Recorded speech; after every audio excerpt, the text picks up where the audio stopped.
reading, Zach Zach? What are you reading? Oh, these are the fruits. Oh. Kaylee, Zachary is sucking the thumb. Take the thumb out. That's your job. Okay, that space is for Kaylee. Okay, I'm sorry.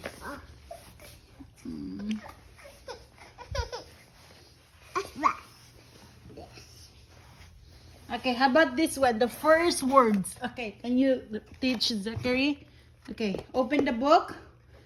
What is that?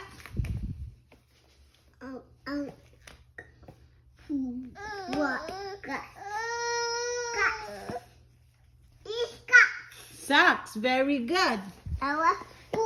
Shoes. Very good.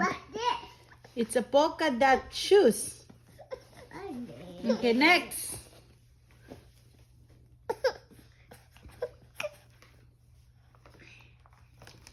What is that?